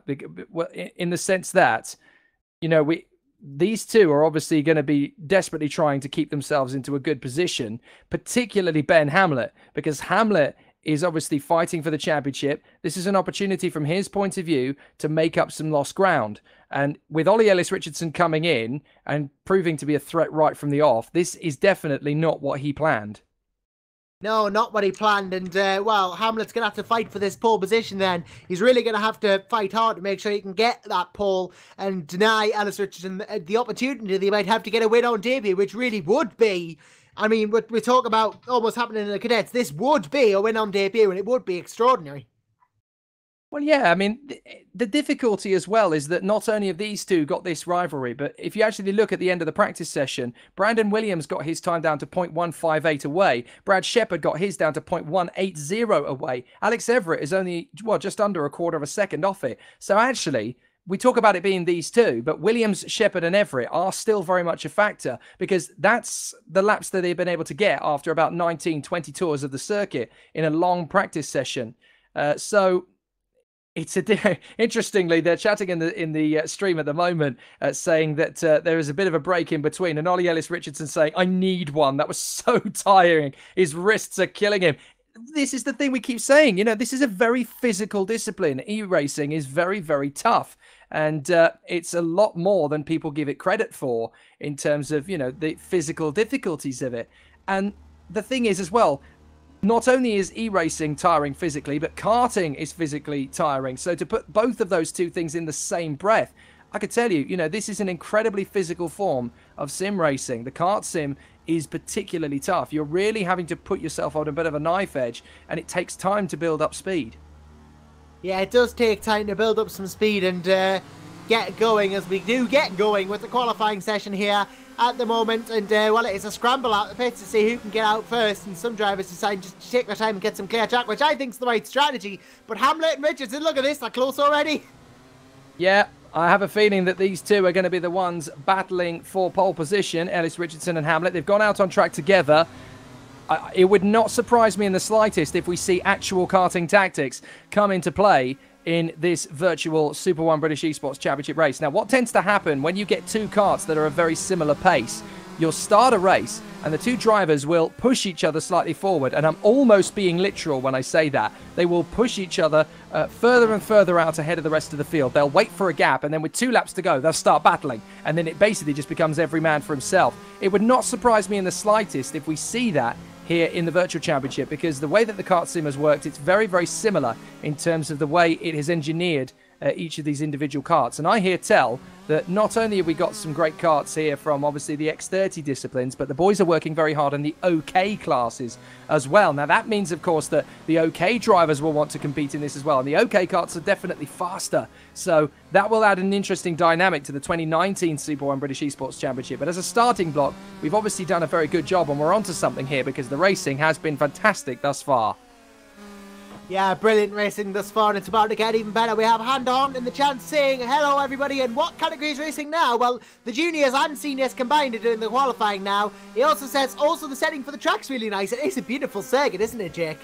Yeah, it's one of the most beautiful circuits in the country, to be fair, set into the quarry up in Cumbria, not too far away from Lake Windermere. This is a lovely part of the world as well. I love coming to Cumbria. I've never actually in person been to Rowrah, which is a real shame. I've always done the commentaries for Super 1 from Rowrah, from the TDI Media television studio. And it's a real shame because this is one of those circuits that you really have to see for yourself to believe. I mean, I've been, bless him, Mark Fell has been absolutely determined to get me up and says, you Southerners know nothing about karting until you've been here. It is a wonderful, picturesque circuit. It's in the heart of Cumbria, a lovely part of the world. The circuit itself is very, very difficult. It's a technical challenge. It's a tough challenge. We're getting the first flying laps in now as Ollie Ellis-Richardson goes fastest, 0.190 faster than Brandon Williams, and his time is a 46.102. He can go faster than that and probably will do. So this is one of those circuits that will really give you a bit of a challenge as well, because you've also got a good, tough challenge from the circuit itself. We saw in the Cadet race, the brakes take a bit of a hammering here. It happens in real life and it happens here as well. So the brakes are a tough element and they're going to have to be very careful how they prepare for this one. Yeah, they're going to have to be careful with the preparation, and with such little time in the qualifying session, they need to line themselves up perfectly for the lap to get themselves the perfect one, and even then for the race they have to prepare themselves for that. They're not got long to do so. Ben Hamlet goes pole, goes 2 tenths faster than Ellis Richardson, so the battle continues between these two, and Ellis Richardson 3 tenths ahead of Williams. He's half a second ahead of Smith, but behind Smith to Chadwick it's very close. And the thing is, I think it's going to remain close. What's going to be critical, though, is the start of this race. We've got 3.5 minutes of qualifying, 2 tenths of a second between Hamlet and Ellis Richardson. This race is going to be won and lost at the start here because it's so tight in that first S's. They've got to be so careful. And this is where they basically have to be very, very calm. They have to be very collected. They do not need to rush this process. It will be very tough.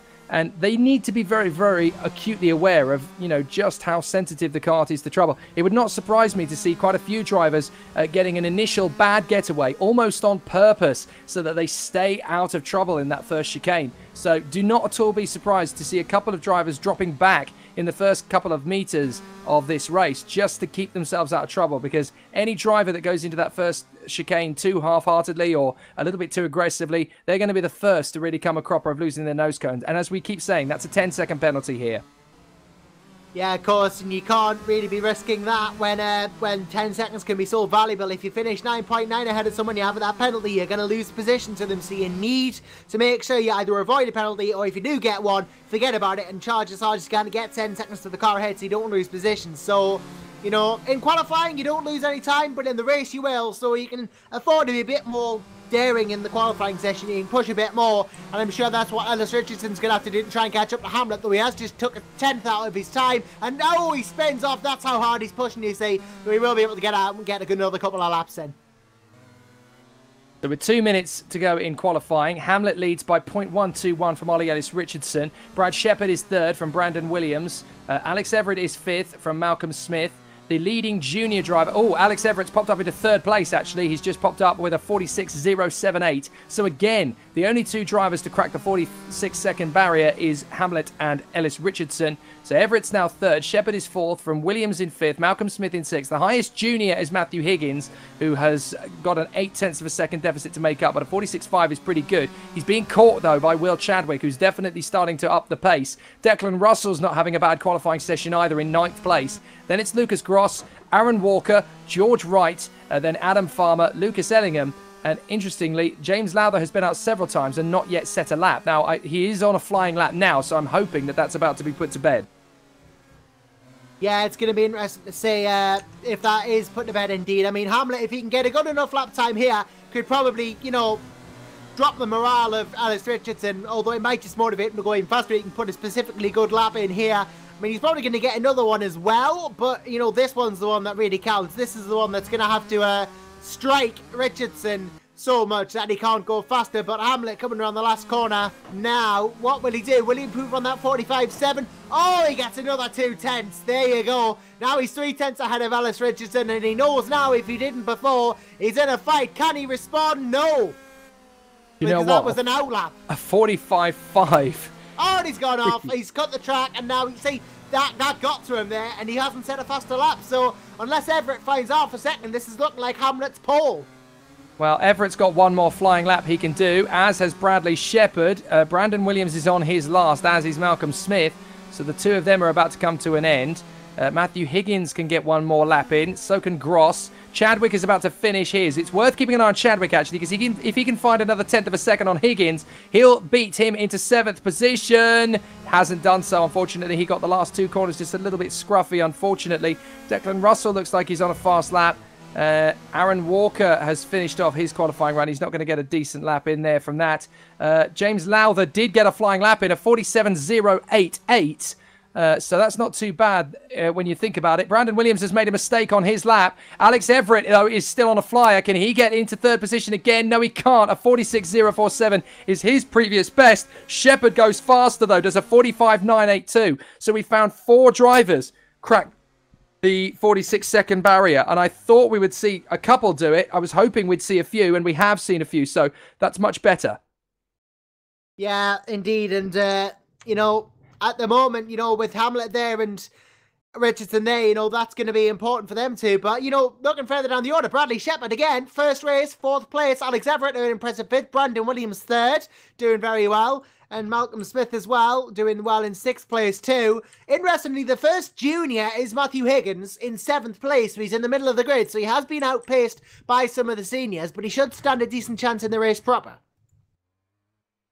So that's Hamlet from Ellis Richardson, Williams and Shepherd, Everett and Malcolm Smith. The first of the juniors is Matthew Higgins. Then it's George Wright, Lucas Gross, Will Chadwick, Declan Russell, James Lowther and Aaron Walker from Adam Farmer and Lucas Ellingham. That's going to be an interesting battle. And considering that the top 5 drivers are separated by just 0.4 of a second, this could still go anybody's way. We initially thought it was going to be Ben Hamlet versus Ollie Ellis Richardson. If Ben Hamlet gets a good start, it could be him that disappears out into the distance and 4 drivers battling away for the other 2 spots on the podium. Yeah, this is going to be very close for the other podium spots. Indeed, if that's the case, you know, 4 drivers battling for 3 spaces is not... There is going to be interesting battling. That much for sure. It's going to be very close. I mean, obviously, there's 2 spots on the podium. 4 drivers going for it. I expect the Everett, Shepherd, Williams, Richardson battle to be close. Maybe Hamlet will run away with it, but we never know. Something could happen, and it could put the lead in a completely different hand. So we're about to get ourselves underway for the race itself. So let's see how that goes, because it is going to be very tough. We know this for a fact. And I think we're going to basically have a very, very interesting spectacle in front of us. Ben Hamlet really needs to jog on and get away here from the front end of the field. He needs to be in a strong position from the start. He doesn't want to let Ollie Ellis Richardson get under his skin. They're both going to be on that front row of the grid. They're going to be very tense from the start. Williams, Shepherd, Everett are still very close in behind. So they also need to think about, you know, just how much of a factor are they going to be in the start of this one. Malcolm Smith in 6th position. The junior battle is going to be particularly fascinating because we've got Matthew Higgins in 7th. Has actually got Wright and Gross between himself and Will Chadwick. Declan Russell in 11th and James Lowther in 12th in front of Aaron Walker. The difficulty for the juniors is they're going to be right in the firing line for some crazy business at that first chicane. That's where they need to be careful. Yeah, indeed. Got to be careful. And it is going to be an interesting start for sure, with all the karts getting away, all 15 of them on this 15-lap race. And care will need to be taken into the corners, otherwise we might see collisions that we don't really want to be seeing.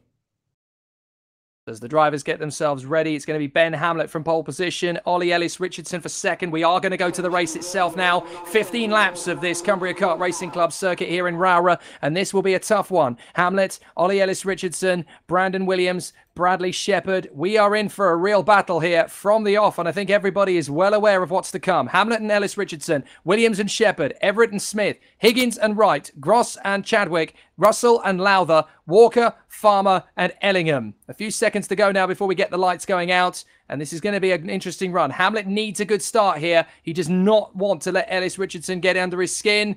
The lights are coming on now. The green flag is raised. Lights come on, and when they drop, we will race at Rowrah. Let's race! It's a cracking start from Ellis Richardson. He draws narrowly in front of Hamlet. Hamlet is going to try and squeeze to the inside line and get through. He uses plenty of curb and gets through. No problem at all. There's a bit of an off further back as Declan Russell has been spat out to the side there. It looks as though Adam Farmer's had a bit of a tricky start as well. And there's contact midfield. All sorts of drivers going all over the place as Lucas Ellingham goes for a quick roll.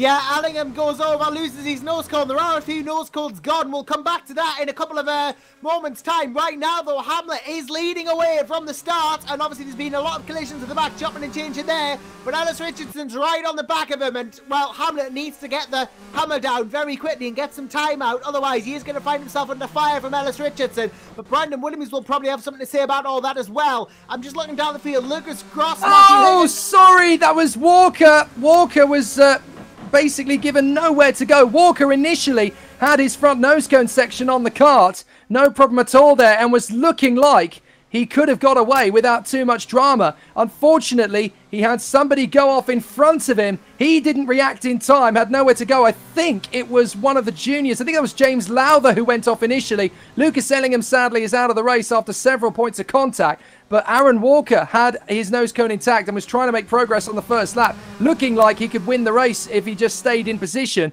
But unfortunately, Lowther left him absolutely nowhere to go, and now he's lost his front nose section. So that means that everybody behind Malcolm Smith in 4th position has now lost their front nose section. So again, it's kind of neutralised the entire field to a certain extent, but it makes the racing easier for us to gauge.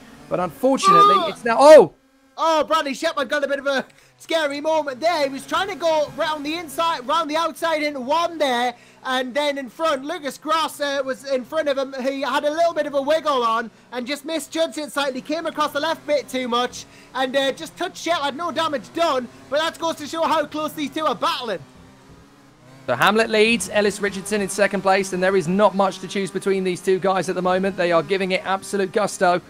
And they will push very, very hard for this victory. I can already sense that Ellis Richardson is just leaving a tiny little bit in reserve to just follow Ben Hamlet around the circuit and wait for his ultimate moment to strike. He's only 0.6 of a second behind him. There's a little bit of a gain from Hamlet, but not much.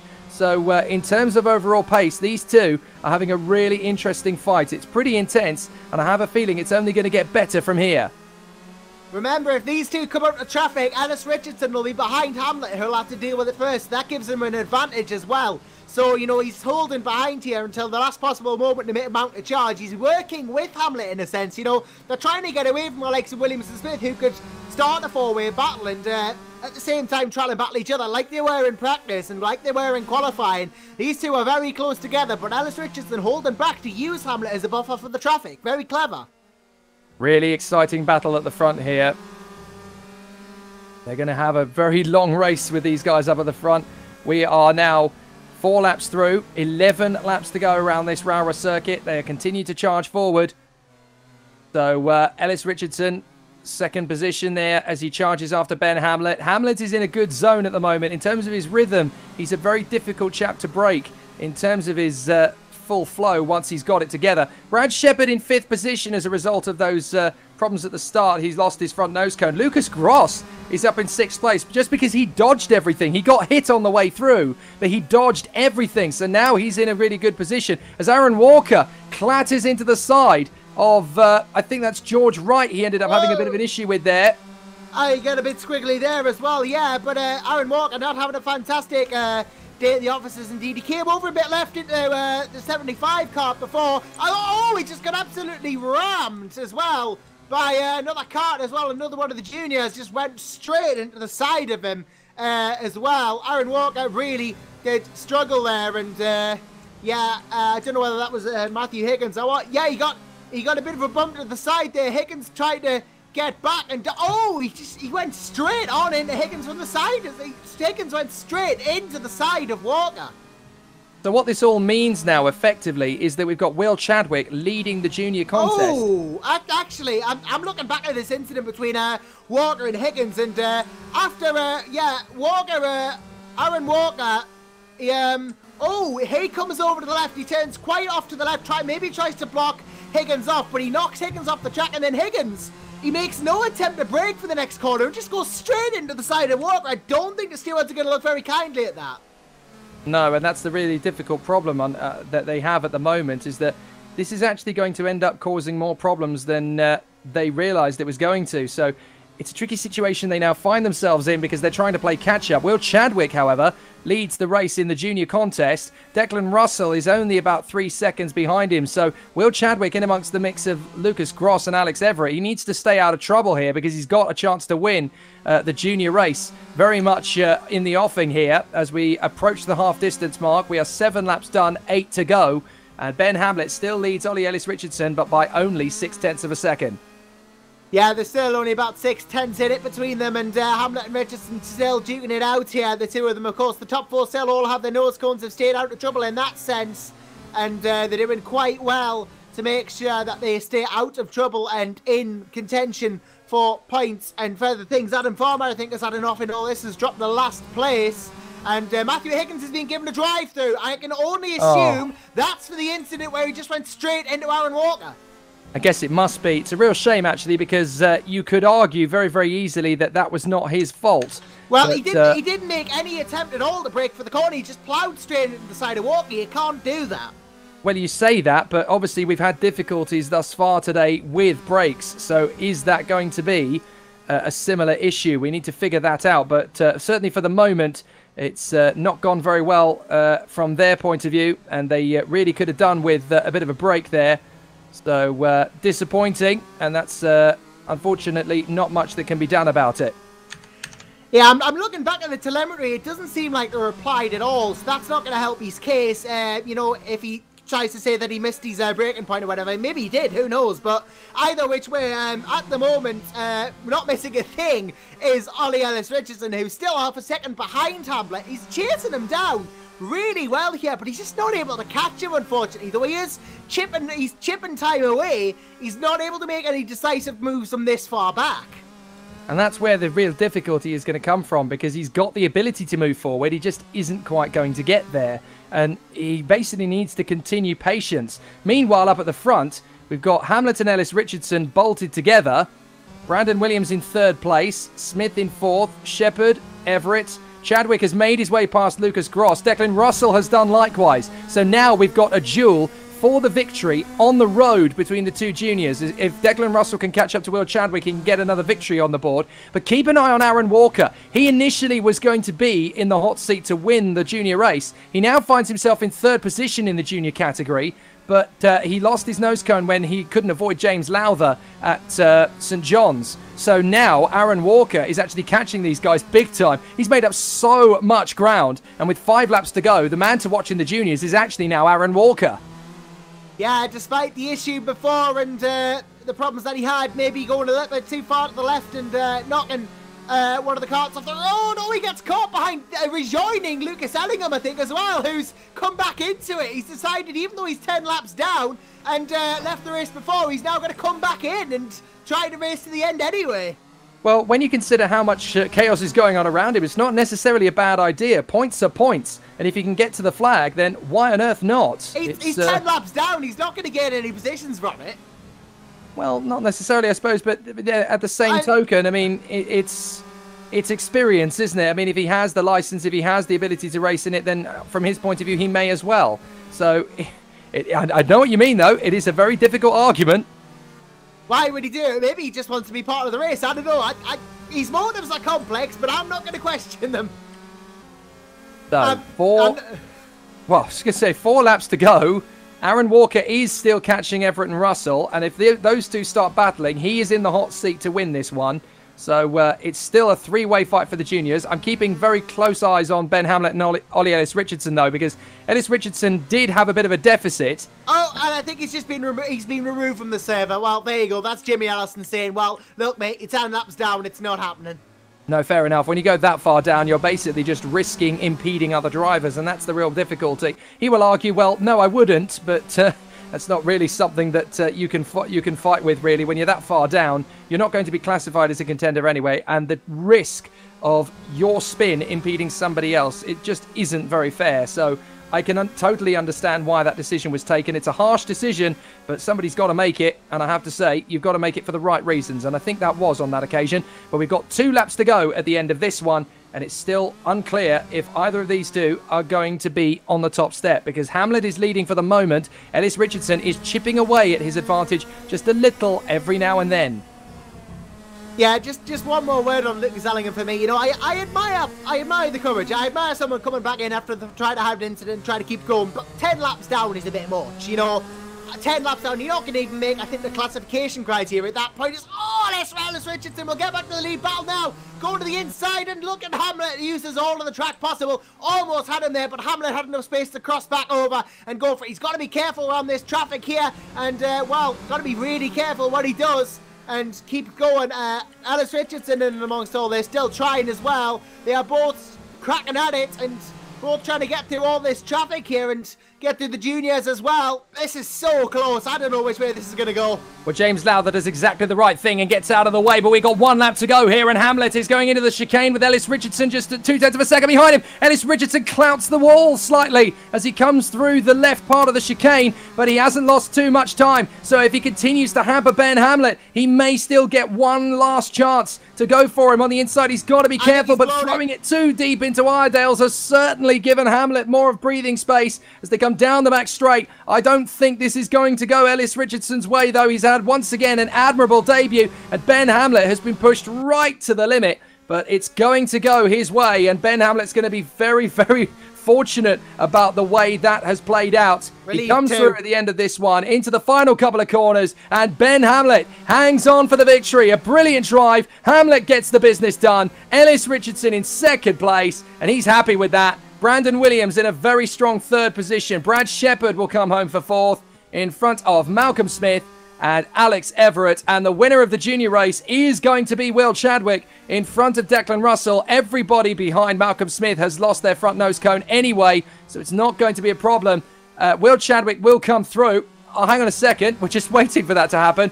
Alex Everett in 6th. Chadwick is 7th place. Declan Russell is 8th from Gross. And then Matthew Higgins will come across the line in 10th position. Aaron Walker losing big time in the last couple of seconds. I think he's had a bit of a brake issue in the last couple of laps, you know, because he's made some very uncharacteristic errors at the very end there. So I wonder if he had those brake issues creeping in. He touched the grass a couple of times, but he has made the end of the race either way. He's brought it home in 11th after, you know, incidents and problems throughout the race. He finishes behind Matthew Higgins in the end, who he had that contact with, and I'm sure he won't be very happy about that for sure. But either which way, brilliant stuff indeed from all involved. You know, all the drivers in the end of the race have done well, but Ben Hamlet, did really well to hold on from Ellis Richardson, who gave him strife, but ultimately Hamlet wins out, and Ellis Richardson, the hot lap winner, has to start off for second, but he has seriously impressed me this race. Yeah, absolutely. Several drivers have, actually. Brandon Williams in the 3rd position spot, keeping himself clean and out of trouble. Good to see him there. Ollie Ellis Richardson, though, again, I'd say driver of the day. We're used to seeing Ben Hamlet at the front. We know he's a race winner. We know he deserves that front-end spot. But Ollie Ellis Richardson is a newbie. His first race weekend, to give him that much of a challenge and only be half a second back at the flag, that's really, really impressive stuff. He's more than deserved that. Brad Shepherd in 4th, Malcolm Smith in 5th, Alex Everett in 6th. All good, solid drives, trying wherever possible to stay out of trouble. Good job from Will Chadwick to hold off Declan Russell right to the end. He only beat him by 0.8 of a second in the final analysis, with Higgins and Walker coming through. Lowther finishing a lap down, unfortunately. His race never really went anywhere from that first lap. So a good, positive race weekend again there, and it all sets things up very nicely for this weekend. I'm afraid, just to answer Chloe Buckley's question, that there is no Spreaker coverage for Super 1 this weekend, unfortunately. That will return at Shennington next month, which is actually going to be the next round of the British eSports Championship as well, Josh. Yeah, it's going to be a great one as well. And, well, Super 1 coming up, British eSports as well in a few weeks' time. And, well, you're going to be a busy young lad, aren't you, Jake? But I'm not, unfortunately, because I don't get the luxury of commentating on the actual Super 1. We will get you to a Super 1 meeting before the season is out, I hope. We'll do our best to make sure you're there. Maybe for the finale at PF. You've got to come to the finale. The last weekend of September. It's an absolute cracker up in Lincolnshire. It's a great race. You'll really enjoy it. We'll try and get you there, mate. But once again, here in the British eSports Championship for Super 1, it's been an absolute pleasure. And we've had 2 fantastic races. Yeah, we have had some great races indeed, and we do hope you'll join us next time as well for the next round of the Super 1 British eSports Championship. But until that round, I've been Josh Renison, he's been Jake Sanson, and from everyone here at KartSim, we wish you a very, very, very good rest of the day, and well, join us next time for the next round of the Super 1 British eSports. But for me and Jake, until then, it's farewell for now.